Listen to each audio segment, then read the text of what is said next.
Welcome to my channel tech mechanical and electrical. आज मैं discuss करूंगा ISRO propulsion complex IPRC Mahendragiri fitter trade memory based question paper जिसका CBT examination 20 सितंबर 2023 conduct हुआ है। आप सभी स्टूडेंट जानते हैं इसरो जब भी एग्ज़ाम कंडक्ट करता है, कभी आपका ओएमआर में, कभी सीबीटी में, तो पेपर आपको हमेशा मिल जाता है।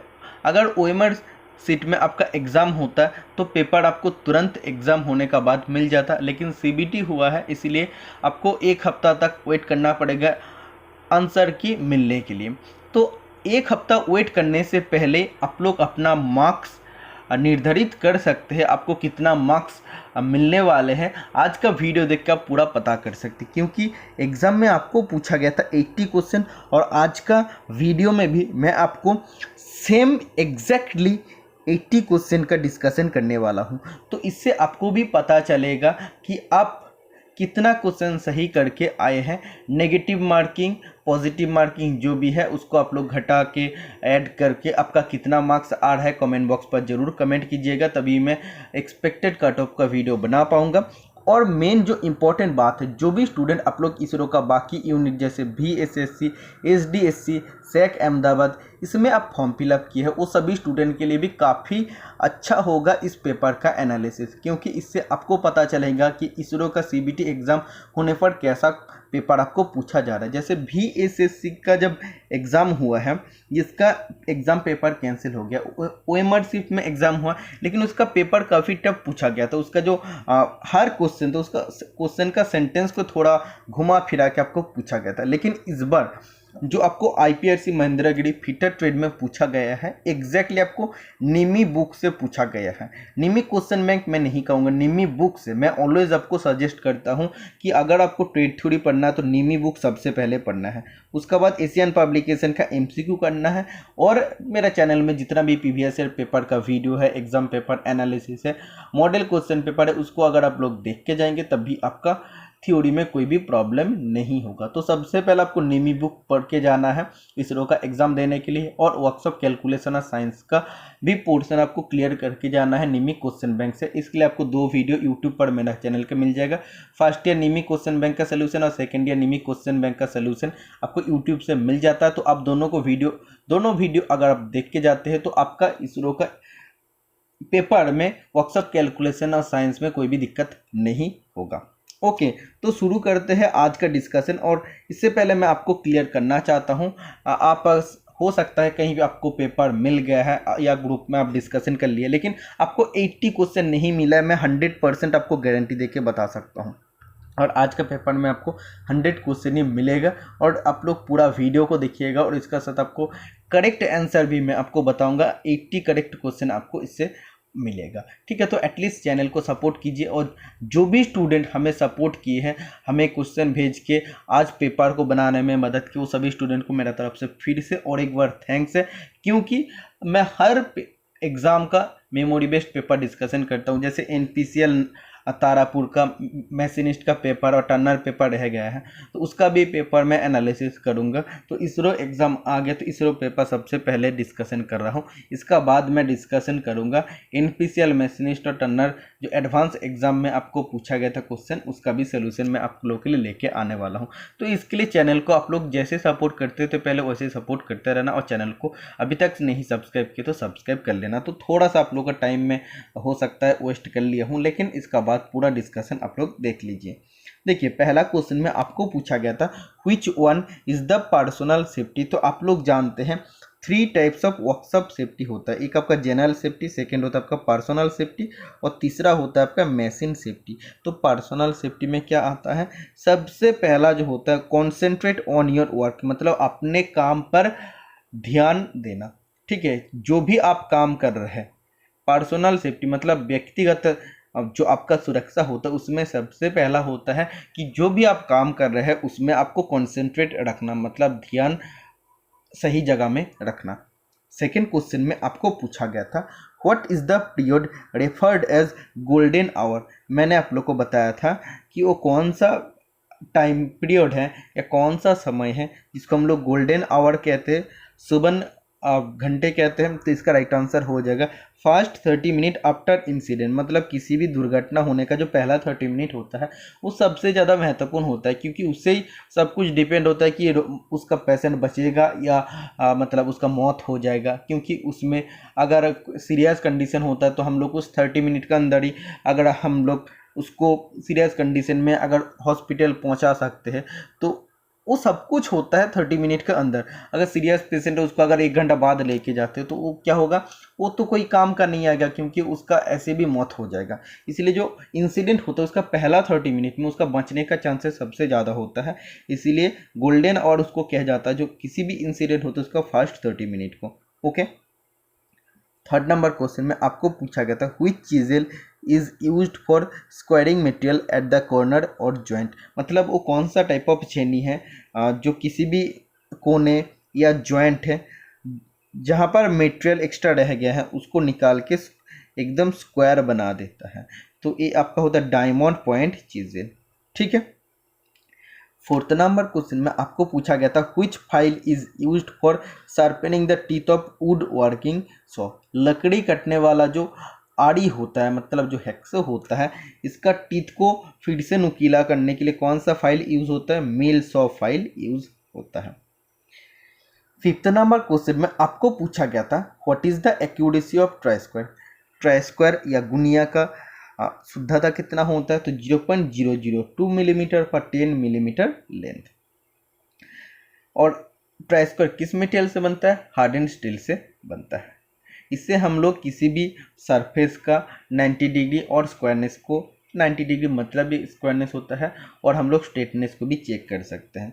6 नंबर क्वेश्चन में आपको मार्किंग मीडिया से पूछा गया था which marking media is applied to rough forging and casting. किसी भी राफ फोर्जिंग किया हुआ जॉब या कास्टिंग किया हुआ जॉब पर जब आपको मार्किंग करना पड़ेगा तो कौन सा मार्किंग मीडिया हम लोग अप्लाई करते हैं, तो व्हाइट वॉश, जो कॉमनली आप बोल सकते हैं कि बहुत ज़्यादा इकोनॉमिकल होता है, सस्ता होता है और जो सबसे ज़्यादा अवेलेबल होता है वर्कशॉप पर। तो इसका उपयोग हम लोग करते हैं किसी रफ वर्कपीस में मार्किंग करने के लिए। Next question number 7, what is the purpose of groover. तो ग्रूवर का क्या उद्देश्य होता है, ग्रूवर का यही उद्देश्य होता है, एक टाइप ऑफ टूल होता है जो सीम को बंद करता है और उसको लॉक भी करता है। तो एक टाइप ऑफ ऐसा टूल होता है जो किसी भी सिम को सबसे पहले बंद करता है, उसके बाद उसको लॉक करता है। 8 नंबर क्वेश्चन में आपको पूछा गया था how many set of feeler gauges are available as per BIS, bureau of Indian standards का हिसाब से फिलर गेज टोटल कितने सेट में अवेलेबल होता है, टोटल 4 सेट में अवेलेबल होता है। Set number 1, set number 2, set number 3, set number 4। देखो आज का वीडियो में मैंने आप लोगों को बोला 80 क्वेश्चन आपको मिल जाएगा जो आपको एग्जाम में पूछा गया है, लेकिन इसको लिखते टाइम मेरा पास लगभग 86 से 88 क्वेश्चन मैं कलेक्ट कर लिया हूँ। मतलब कुछ क्वेश्चन हो सकता है कोइंसाइड हो गया है, तो सभी क्वेश्चन का मैं आज का पेपर में एनालिसिस करूँगा और इन 86 क्वेश्चन से आपका 80 क्वेश्चन 100% मिल जाएगा। अगर नहीं मिलेगा तो आप लोग कमेंट बॉक्स पर ज़रूर बता दीजिएगा कि आपको मिला है कि नहीं। अगर कौन सा क्वेश्चन नहीं मिला है वो भी आप लोग जरूर बता दें। ठीक है, देखिए 9 नंबर क्वेश्चन में आपको पूछा गया था what is the purpose of slit provided in the lapping tool. Lapping chapter से आपको क्वेश्चन पूछा गया है कि लैपिंग टूल में स्लिट क्यों प्रोवाइड किया जाता है, फॉर एक्सपेंशन। एक्सपेंशन मतलब एक्सपेंस होना, मतलब थोड़ा सा बढ़ना।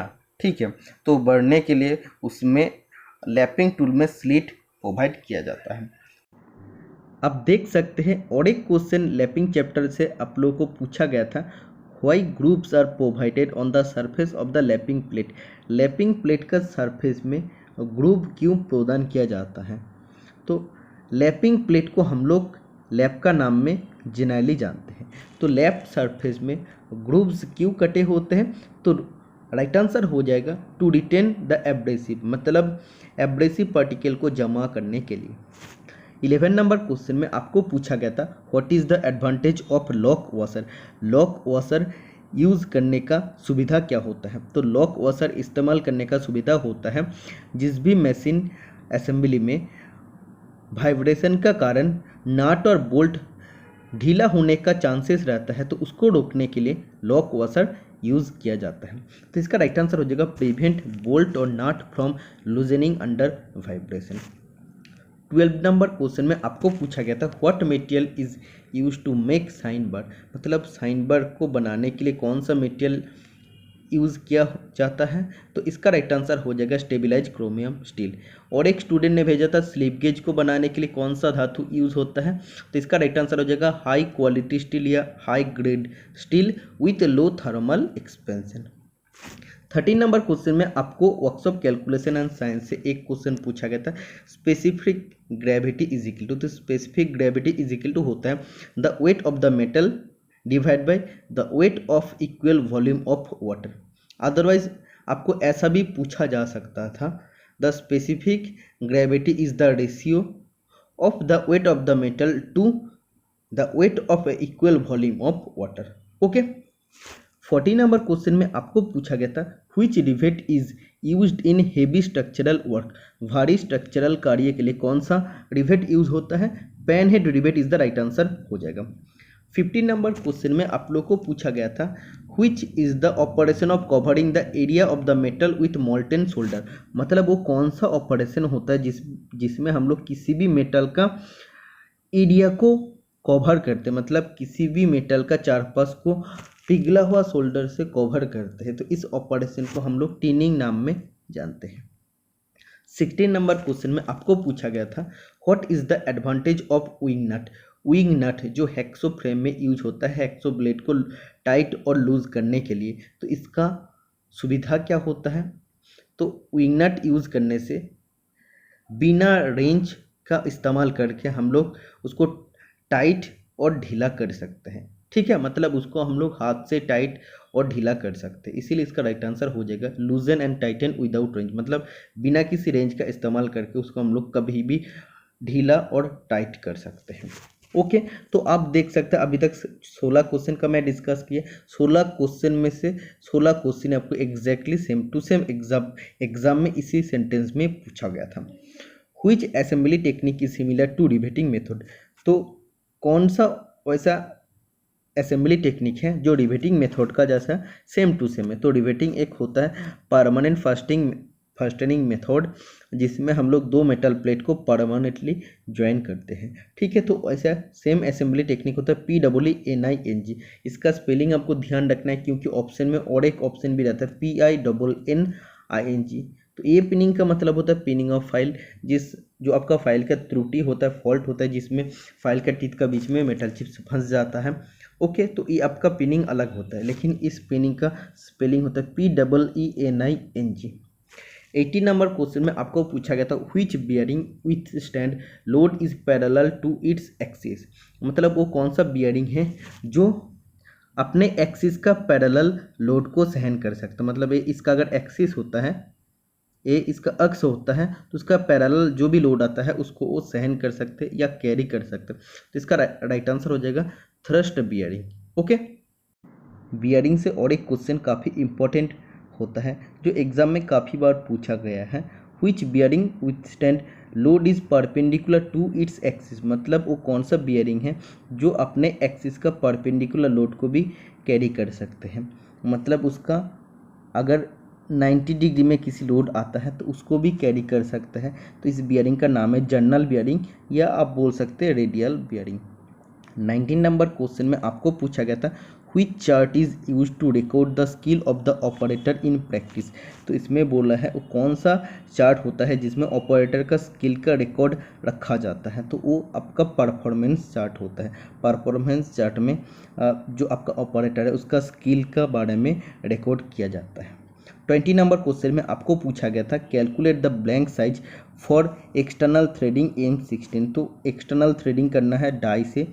ओके, तो एक शाफ्ट है, तो इसका ब्लैंक साइज आपको कितना रखना है जब आपको M16 का थ्रेड करना है, ठीक है। तो ब्लैंक साइज का फॉर्मूला होता है मेजर डायमीटर माइनस पिच अपन 10, तो मेजर डायमीटर 16 और पिच आपका इसमें दिया है 2 मिलीमीटर डिवाइड बाई 10, तो इधर आपका आ जाएगा 0.2, तो 16 से 0.2 माइनस करने पर इसका राइट आंसर आ जाएगा 15.8। देखो इसमें पिच एग्जैक्टली क्या दिया गया था किसी स्टूडेंट ने भी भेजा नहीं है, अगर ऑप्शन में आपको अगर दिया गया था, मतलब क्वेश्चन में अगर आपको पिच 2 था तो आपको सेम ऐसा करना है।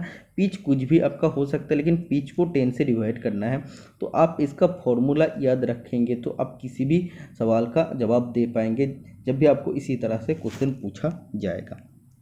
21 नंबर क्वेश्चन में आपको पूछा गया था, what is the use of telescopic gauge. Telescopic gauge use करने का क्या कारण होता है? तो to measure the size of the slot and hole, किसी होल या स्लॉट का मतलब इंटरनल जब भी आपको मेजरमेंट लेना होता है तब टेलीस्कोपिक गेज यूज़ होता है। Next question number 22, why the cylinder keys are not removed from the cylinder while welding. Welding करते दौरान सिलेंडर से सिलेंडर की को क्यों हटाया नहीं जाता है?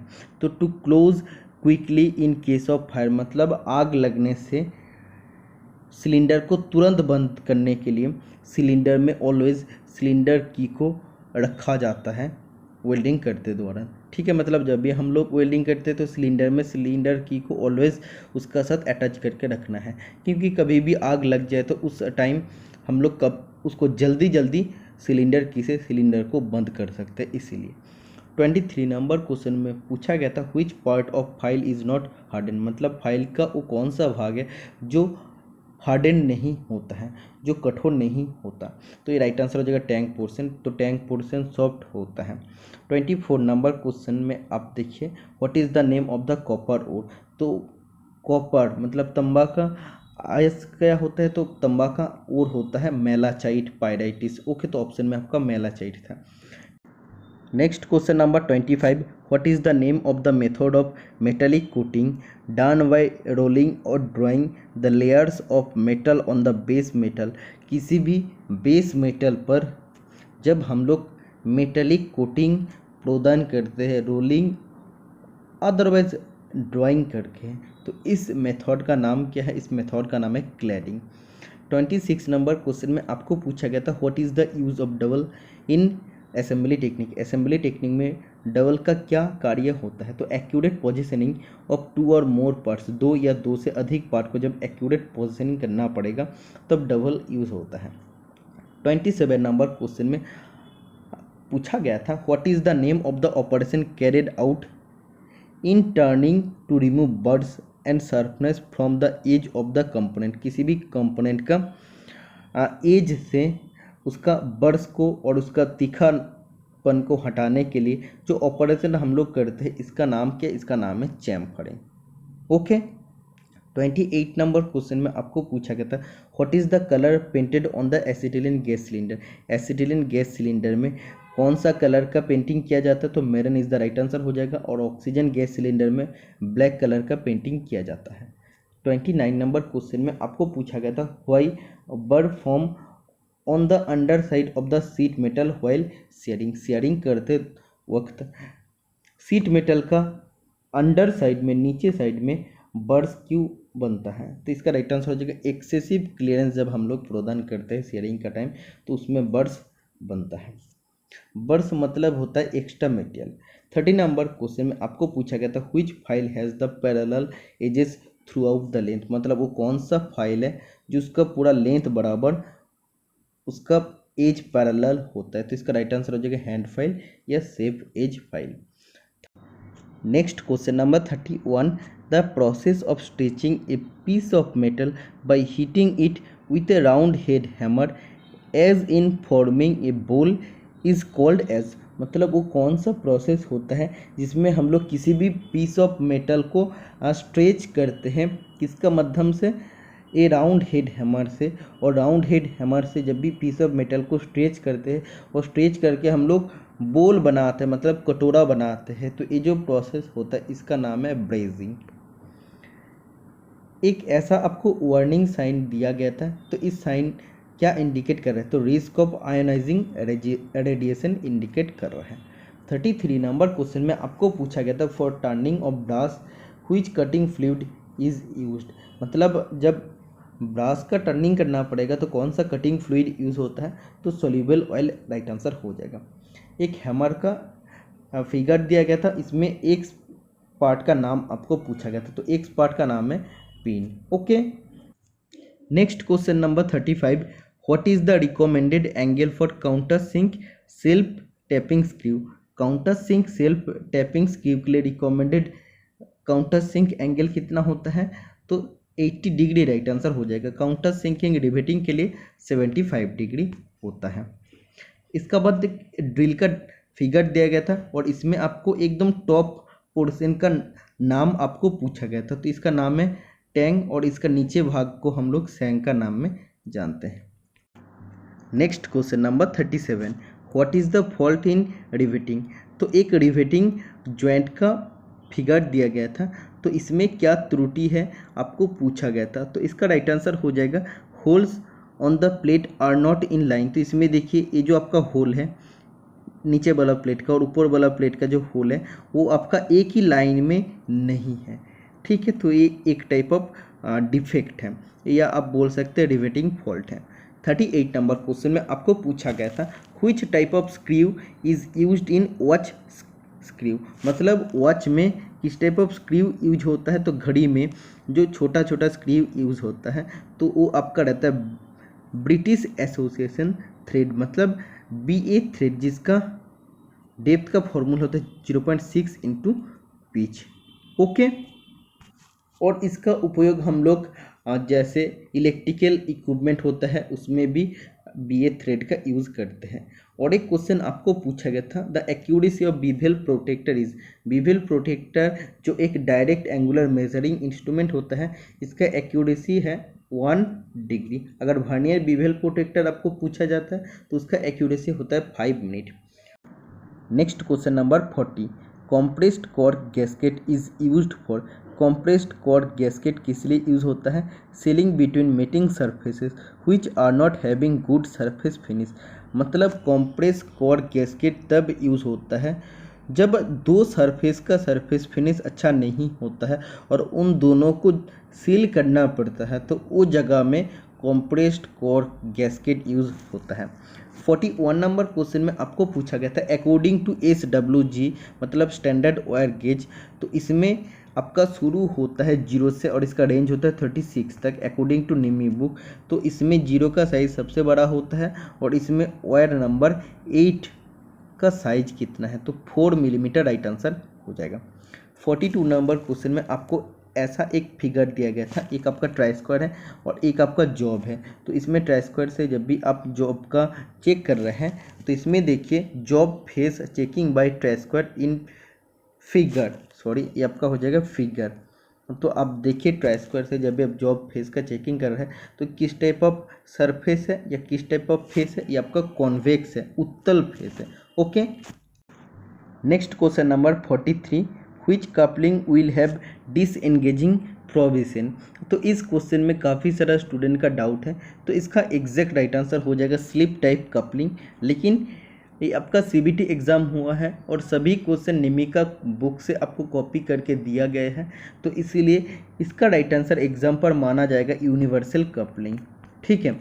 लेकिन इसका राइट आंसर होता है स्लिप टाइप कपलिंग, क्योंकि स्लिप टाइप कपलिंग में क्या होता है, इसको हम लोग सेफ्टी कपलिंग भी कहते हैं।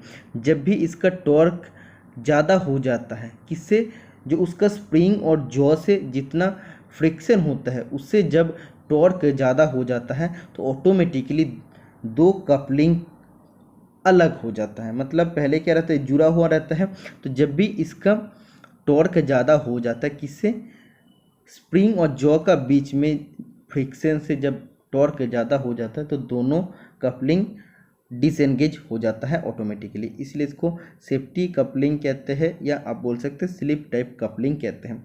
लेकिन एग्जाम में जो स्टूडेंट अपलोड करके आए हैं इसका राइट आंसर यूनिवर्सल कपलिंग, तो उसका राइट आंसर सही, मतलब उसका आंसर सही होने वाला है इस एग्ज़ाम में, ठीक है।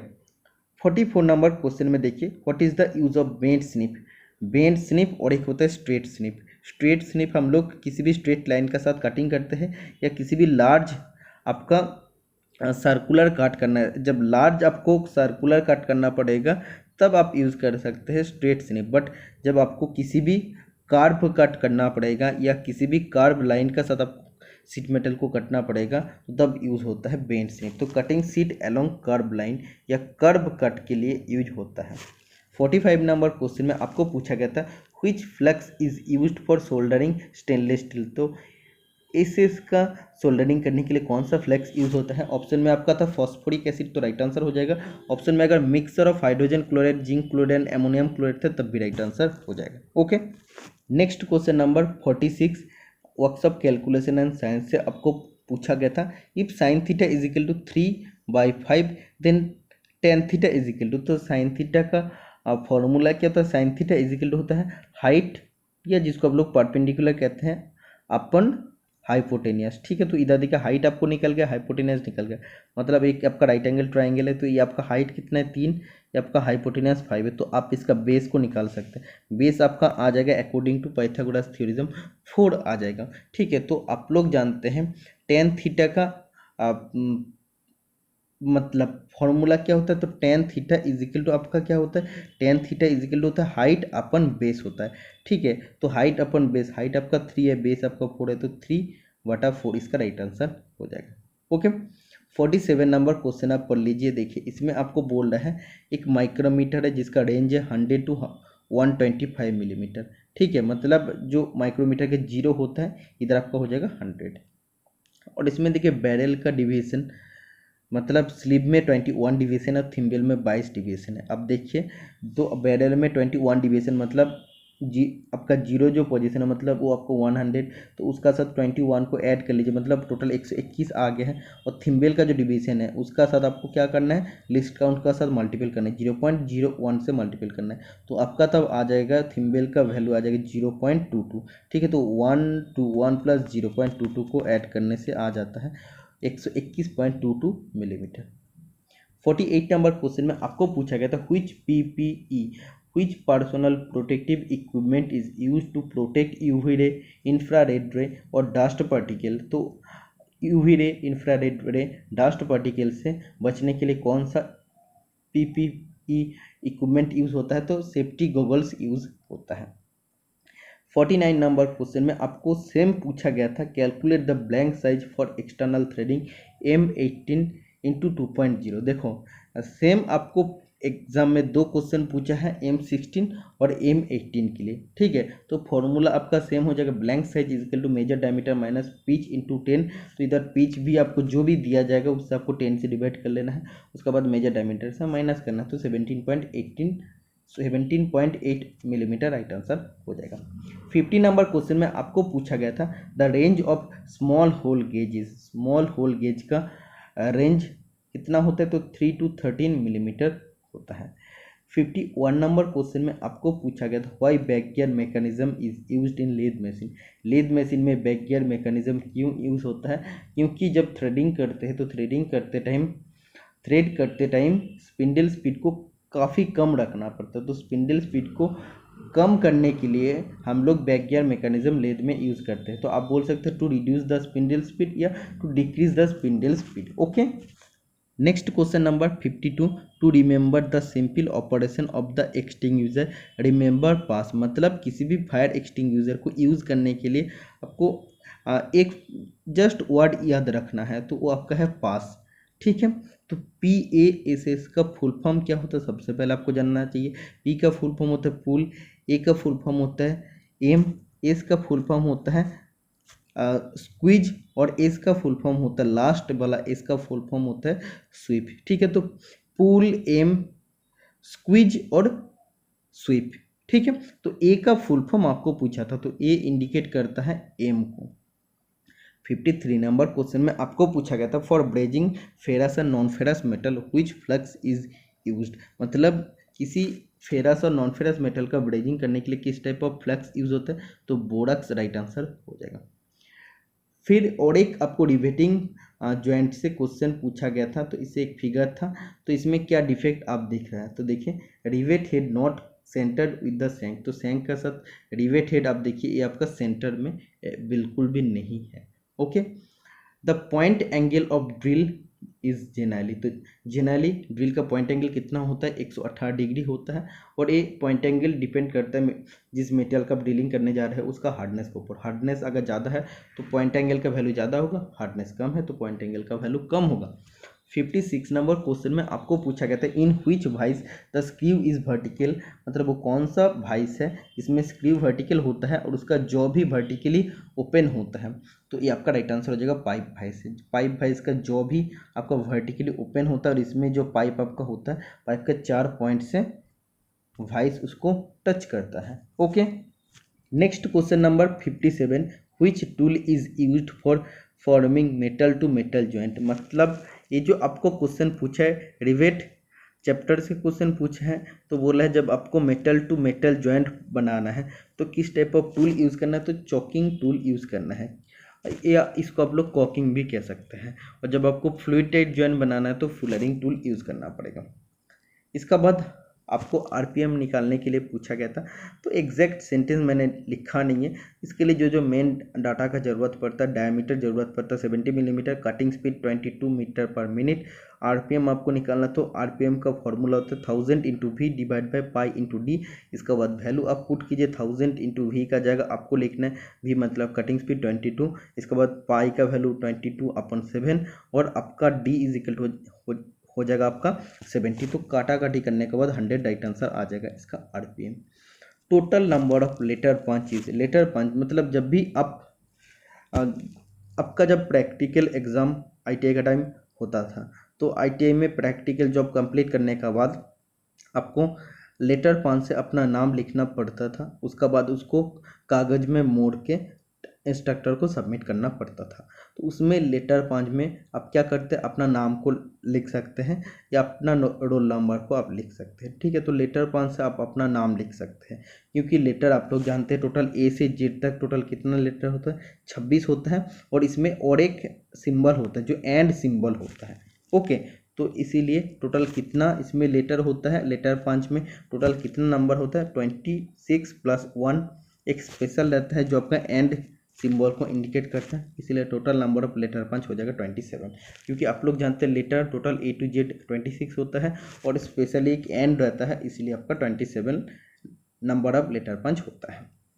इसका बाद 60 नंबर क्वेश्चन में आपको पूछा गया था साइन बार का लेंथ दिया गया था जो आपका हाइपोटेनस को इंडिकेट करता है 200 मिलीमीटर और स्लिप गेज का हाइट 100 मिलीमीटर, मतलब जो आपका हाइट को इंडिकेट करता है ये आपका 100 है और ये आपका हाइपोटेनस 200 है। तो आपको निकालना है ये जो आपका थीटा है, थीटा का वैल्यू, तो sine theta is equal to होता है हाइट अपन हाइपोटेनस, तो हाइट हो जाएगा 100/200, तो sine theta is equal to half आ जाएगा। तो साइन किसका वैल्यू हाफ है, साइन 30 का वैल्यू हाफ है, तो साइन से कट जाएगा, तो theta is equal to 30 degree right answer हो जाएगा।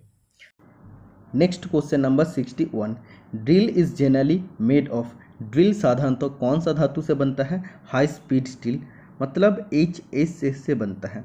62 number question, pig iron is obtain from, pig iron कौन सा फर्नेस से प्राप्त होता है, blast furnace.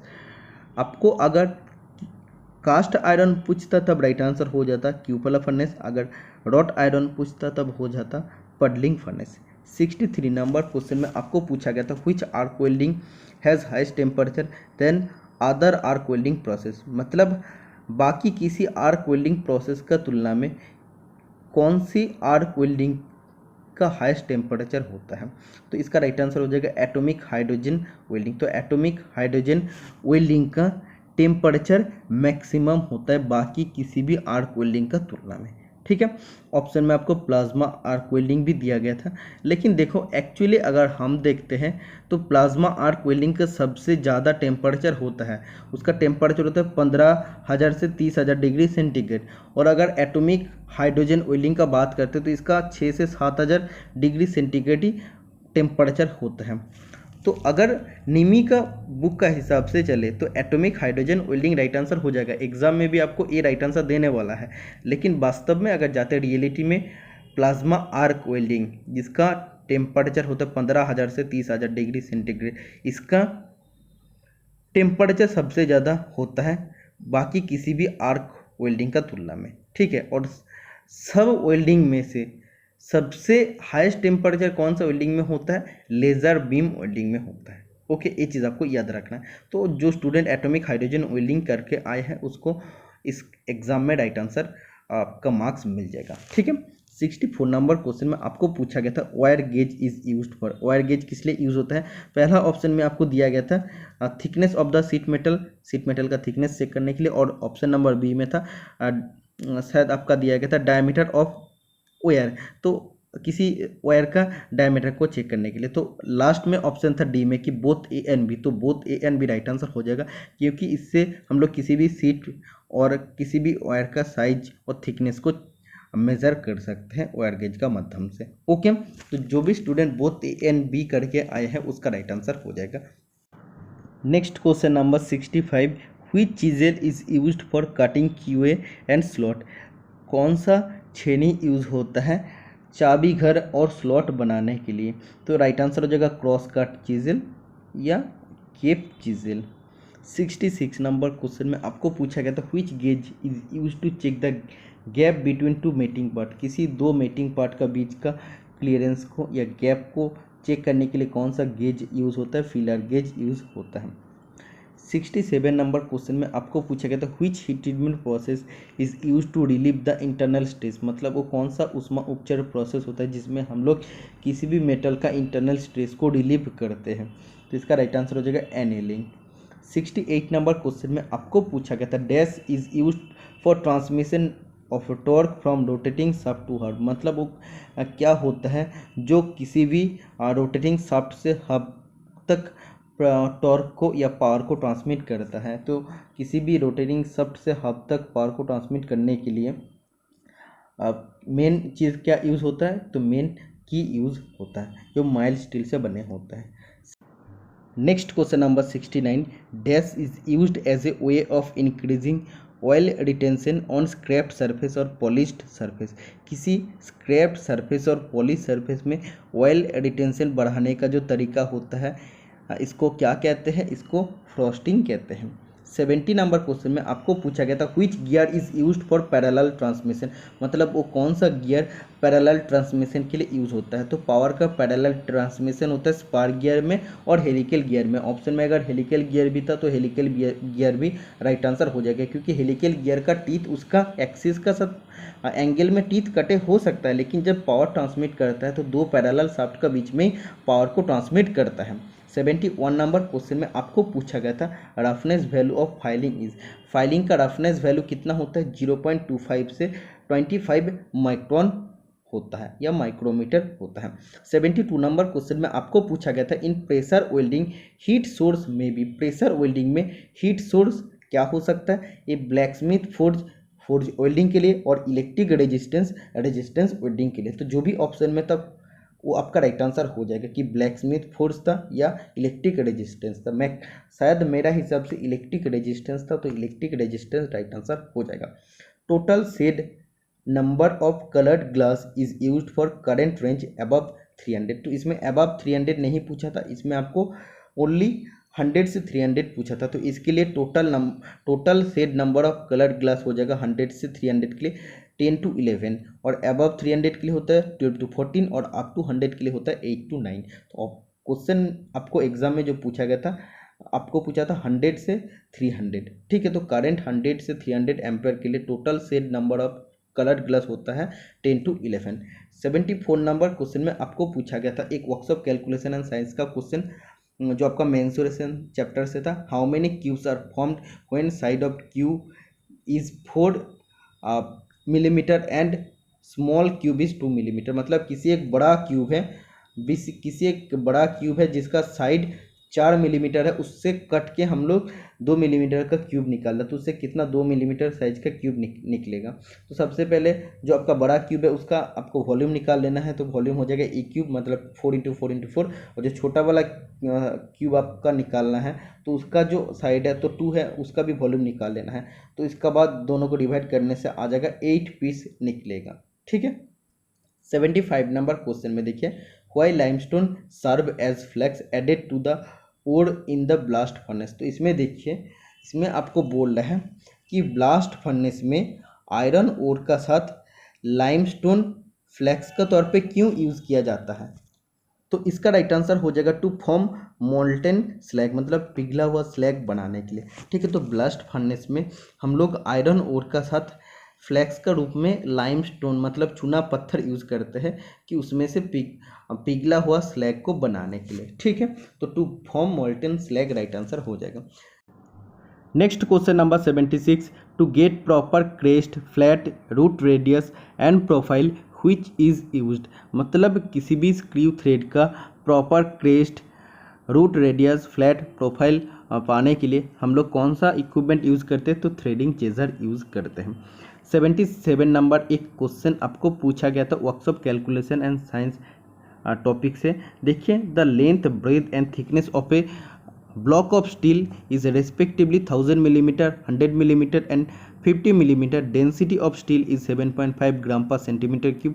What is the mass of the block, तो इसमें देखिए आपको ब्लॉक ऑफ स्टील का लेंथ ब्रेथ थिकनेस दिया है और डेंसिटी बोला है, तो आपको मास निकालना है। ठीक है, तो डेंसिटी का फॉर्मूला होता है मास अपन वॉल्यूम, तो मास इज इक्वल टू हो जाएगा डेंसिटी इंटू वॉल्यूम, मतलब डेंसिटी और वॉल्यूम आपको निकालना है। तो डेंसिटी तो दिया है 7.5 ग्राम पर सेंटीमीटर क्यूब, आपको जस्ट वॉल्यूम निकालना है। तो वॉल्यूम का फॉर्मूला था length into breath into thickness, तो 1000 इंटू 100 इंटू 50 ये आपका हो जाएगा। देखिए टोटल इतना हो रहा है तो ये आपका मिलीमीटर क्यूब में आएगा, लेकिन जो आपका डेंसिटी है वो आपका सेंटीमीटर क्यूब में है। तो मिलीमीटर क्यूब से सेंटीमीटर क्यूब आपको जाने के लिए जस्ट आपको एक ही घर आपको जाना पड़ रहा है, इसीलिए आपको एक क्यूब है तो 10 का क्यूब कितना हो जाएगा 1000 हो जाएगा, 1000 से डिवाइड करने से आपका आ जाएगा 5000 सेंटीमीटर क्यूब आ जाएगा। तो इसमें देखिए आपको क्या करना है, डेंसिटी आपको दिया है 7.5 ग्राम पर सेंटीमीटर क्यूब, मतलब सेंटीमीटर क्यूब नीचे लिखना है और 5000 सेंटीमीटर क्यूब जो आपका वॉल्यूम आया, सेंटीमीटर क्यूब कट जाएगा और इधर 7.5 इंटू 5000 को मल्टीपल करने से 37,500 ग्राम आ जाएगा। तो इससे आपका कितना आ जाएगा 37.5 kg आ जाएगा। इससे ग्राम से आप किलोग्राम में कन्वर्ट कर सकते हैं। 78 नंबर क्वेश्चन में आपको पूछा गया था which of the following is general safety. General safety से एक क्वेश्चन आपको पूछा गया था, तो जेनरल सेफ्टी जो वर्कशॉप सेफ्टी का पहला सेफ्टी होता है, तो इसमें से एक एग्जांपल आपका होता है जैसे keep the floor and gangways clean and clear, do not cut any practical joke, या do not walk under suspended load, या जैसा आपका होता है do not run in the workshop. ठीक है, तो ये सब आपका जनरल सेफ्टी में आता है। और एक क्वेश्चन आपको पूछा गया था एरिया ऑफ ट्रेपीजॉइड फार्मूला, तो ट्रेपीजॉइड का एरिया का फार्मूला होता है, अगर आप देखिए ये आपका ट्रेपीजॉइड होता है, तो ऊपर में जो आप देख रहे हैं तो वो आपका ए है। ठीक है, और नीचे वाला इधर जो इधर से इधर तक देख रहे हैं वो आपका बी है, मतलब ऊपर का ए मतलब बेस 1 और नीचे का बी मतलब बेस 2 है। इसके बाद ट्रेपीजॉइड का हाइट h है, तो इसमें एरिया हो जाता है base 1 plus base 2 divide by 2 into height, मतलब A plus B divide by 2 into height हो जाता। ठीक है, तो ये 79 हुआ। इसके बाद देखिए 80 नंबर क्वेश्चन में आपको पूछा गया था bossing mallet is used for, bossing mallet किस लिए यूज होता है, होलोइंग एंड पैनल बीटिंग के लिए यूज होता है। 81 नंबर क्वेश्चन में आपको पूछा गया था the process of reduction of the iron ore to pig iron is known as, मतलब वो कौन सा प्रोसेस होता है या कौन सा वो केमिकल रिडक्शन प्रोसेस होता है जिसमें हम लोग आयरन ओर से पिग आयरन को निकालते हैं। तो आयरन ओर में जैसे आयरन का साथ साथ जैसे सल्फर, मैंगनीज, फॉस्फोरस और भी सिलिकॉन ये सब चीज़ रहता है, तो उससे हम लोग सिर्फ पिग आयरन को निकालते हैं। तो ये जो आपका केमिकल रिडक्शन प्रोसेस होता है इसको स्मेल्टिंग कहते हैं। एक क्वेश्चन आपको दिया गया था the hypotenuse of A right angle triangle is 10 millimeter and radius of its inscribed circle is 3 millimeter, therefore the perimeter of the triangle is। काफ़ी इंपॉर्टेंट क्वेश्चन और काफ़ी डिफ़िकल्ट क्वेश्चन है क्योंकि बहुत सारे स्टूडेंट इसको सॉल्व करके नहीं आ पाया है। ठीक है, देखिए इसमें एक राइट एंगल ट्राइंगल का बात कर रहे हैं, मतलब एक समकोण त्रिभुज का बात कर रहे हैं जिसका हाइपोटेनस त्रिभुज आपका 10 मिलीमीटर बोला है और उसका अंदर एक सर्कल है जिसका रेडियस है 3 मिलीमीटर। तो उसका इस सर्कल का टोटल पेरीमीटर क्या हो जाता है, सर्कल का पेरीमीटर जो ट्रायंगल है, ट्रायंगल का पेरीमीटर का फॉर्मूला ऑलवेज होता है आपका जो तीनों साइड होता है ट्रायंगल को उसका जोगफल होता है। ठीक है, तो इसमें आप बोल सकते हैं A B plus B C plus A C जो होगा वो आपका total perimeter of the triangle हो जाएगा। लेकिन ये निकालने के लिए आपको क्या करना पड़ेगा, देखिए ये आपका एक राइट एंगल ट्रायंगल है जिसका एक कोण आपका 90 डिग्री है। ठीक है, मैं टोटल इरेज करता हूँ। तो इसमें देखिए आपका हो क्या रहा है, इसका अंदर एक सर्कल ड्रॉ कर लिया है। तो इधर से इधर जो होगा आपका, इधर से इधर ये भी आपका रेडियस होगा, इधर से इधर ये भी आपका रेडियस होगा। जो सर्किल आपका 3 साइड से आपको टच करेगा, ठीक है। तो इधर भी, इधर से इधर तक, पॉइंट से इधर तक भी आपका रेडियस हो जाएगा। इतना तक आपको समझ में आ गया। मतलब क्या है, इधर भी आपका रेडियस मतलब Q से I आपका क्या हो गया, उसका डिस्टेंस 3 मिलीमीटर, और I से M इसका डिस्टेंस हो गया 3 मिलीमीटर, ठीक है। तो इसका बाद देखिए, ये आपका क्या आ रहा है, 3 मिलीमीटर, इधर भी हो गया, इधर भी आपका 3 मिलीमीटर, इधर 3 मिलीमीटर, इधर 3 मिलीमीटर। तो अब देखिए, ये आपका राइट एंगल है और ये भी आपका क्या बनेगा, राइट एंगल बनेगा, ठीक है। क्योंकि आपका ये जो राइट एंगल ट्रायंगल के बीच में जब आप एक सर्कल को बनाते हैं तो उसमें जो आपका 3 साइड को एक्चुअली सर्कल टच करता है, तो इसमें आपका 90 डिग्री फॉर्म करता है। तो इसका भी वैल्यू आपका 90 डिग्री है, ये भी आपका एंगल 90 डिग्री, मतलब ये आपका एक स्क्वायर बन रहा है। तो इससे आप क्या बोल सकते हैं, देखिए इससे आप बोल सकते हैं BMIQ, मतलब इसका बात कर रहे हैं तो ये एक स्क्वायर है, इसका ऑल साइड इक्वल, मतलब BMQI और MI इज इक्वल टू आप बोल सकते हैं 3 मिलीमीटर, मतलब इस ये एक आपका एक स्क्वायर बन रहा है, ठीक है। तो इधर से BM का डिस्टेंस और QB का डिस्टेंस आपको पता चल गया। इसका बाद देखिए, ये आपका एक एक्सटर्नल पॉइंट, इससे जब भी आप सर्कल को दो टेंजेंट को ड्रॉ करते हैं, जहाँ जहाँ पे टच होता है, एक Q में और एक P में टच हो रहा है, ठीक है। तो आप बोल सकते हैं जब भी आप एक एक्सटर्नल पॉइंट पकड़ के जब भी टेंजेंट ड्रॉ करते हैं तो इसमें Q और P में जो टच होता है, तो आप बोल सकते हैं AQ is equal to AP। तो AQ is equal to AP आप लिख सकते हैं X, ठीक है। इसके बाद आप C को पकड़ लीजिए कि एक आपका एक्सटर्नल पॉइंट है। इसका बाद सर्कल के ऊपर जब दो टेंजेंट ड्रॉ करते हैं तो P और Q होता है, सॉरी P और M होता है, P और M होता है, ठीक है। इसमें देखिए आप बोल सकते हैं CM, जब C से आप जो दो टेंजेंट ड्रॉ किए हैं तो तब आपका क्या होता है, CP और CM, ये आपका दोनों इक्वल होता है। तो ये आपका क्या हो जाएगा, पहले देखिए AC आपको दिया है 10 दिया है, ठीक है। उसमें से इधर तक आपको पता चल गया, AP आपको X पता चल गया, मतलब बाकी आपका CP क्या हो जाएगा, 10 - X हो जाएगा। तो 10 - X अगर CP होगा तो CM भी आपका इक्वल होता है, मतलब A भी आपका हो जाएगा 10 - X, ठीक है। तो इसका बाद देखिए सब वैल्यू आपको आ गया। कैसे आ गया मैं आपको बता देता हूँ। ये ऊपर आपका X है, नीचे आपका 3 है, इधर आपका 3 है, इधर आपका 10 - X है, इधर आपका 10 - X, इधर आपका X आ गया। तो पेरीमीटर का फॉर्मूला होता है P इज इक्वल टू, सबको ऐड कर दीजिए, तो X + 3 मतलब X + 3, इसका बाद देखिए 3 + 3 + 10 - X, इसका बाद प्लस X, ये आपका X है, प्लस 10 - X। इसको करने के बाद तो टोटल पेरीमीटर आपका आ जाएगा 26 मिलीमीटर, ठीक है। तो आपका मेन जो फंडा है इसमें, जब भी आप किसी भी पॉइंट से, ये आप एक्सटर्नल पॉइंट है, ये आपका है, तो इससे जब दो टेंजेंट को ड्रॉ करते हैं तो इसमें AQ और AP का वैल्यू सेम होता है। इसमें देखिए C आपका एक एक्सटर्नल पॉइंट है, उससे जब दो टेंजेंट को ड्रॉ करते हैं इसमें CM और CP का वैल्यू सेम है। तो ये आपको फंडा याद रखना है।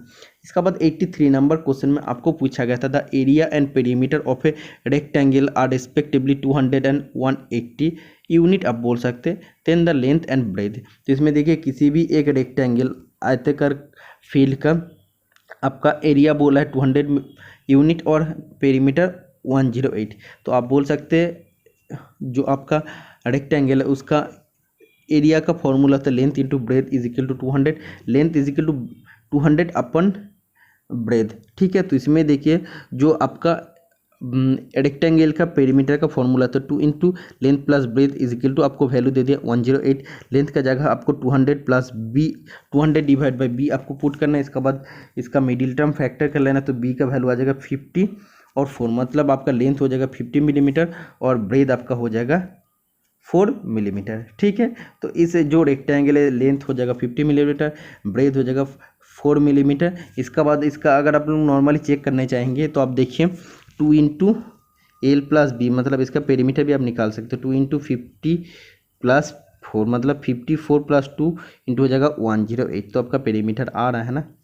तो ऐसे होता है। इसका बाद और एक क्वेश्चन आपको पूछा गया है, एक क्वेश्चन तो आपको पूछा था चैम्परिंग से कि किसी भी एक वर्कपीस का या किसी भी एक कंपोनेंट का जो बर्स होता है उसका सर्व पॉइंट को हटाने के लिए हम लोग कौन सा ऑपरेशन करते हैं, मैंने आप लोगों को कहा चैम्परिंग करते हैं।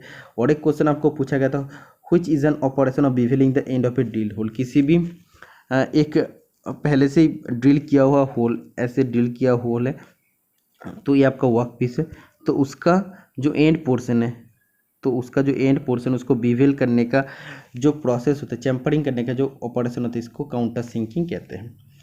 85 नंबर क्वेश्चन 100% गारंटी देके मैं बता सकता हूँ आप लोग को, एक क्वेश्चन एग्जाम में पूछा गया था, which arc length produce correct fusion and penetration, मतलब कौन सा आर्क लेंथ करेक्ट फ्यूजन और पेनिट्रेशन प्रदान करता है, तो नॉर्मल आर्क लेंथ हो जाएगा। ठीक है।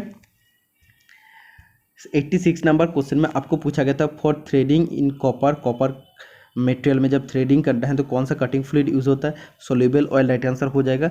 और एक क्वेश्चन आपका लास्ट था, fine finishing process done by abrasive particle, किसी एब्रेसिव पार्टिकल से जब फाइन फिनिशिंग प्रोसेस होता है तो आपका क्या है, लैपिंग होता है। तो यही 87 क्वेश्चन है, इसमें से मैं गारंटी दे के आपको बता सकता हूँ कि आपको 80 क्वेश्चन जो एग्जाम में पूछा गया आपको मिल गया है। तो वीडियो अच्छा लगे तो वीडियो को लाइक करना, चैनल को सब्सक्राइब कर लेना, क्योंकि एक एक वीडियो को बनाने के लिए काफ़ी मेहनत करना पड़ता है। बहुत सारा स्टूडेंट ने क्वेश्चन भेजता है, उसको कॉपी में एक एक करके नोट करके आप लोग के लिए डिस्कशन करना पड़ता। तो सपोर्ट आप लोग जैसे पहले करते थे वैसे सपोर्ट करते रहना। तो वीडियो अच्छा लगे तो वीडियो को लाइक कर देना और चैनल को सब्सक्राइब कर लेना। तो आज के लिए इतना ही, मिलते हैं नेक्स्ट वीडियो में। Tata bye bye.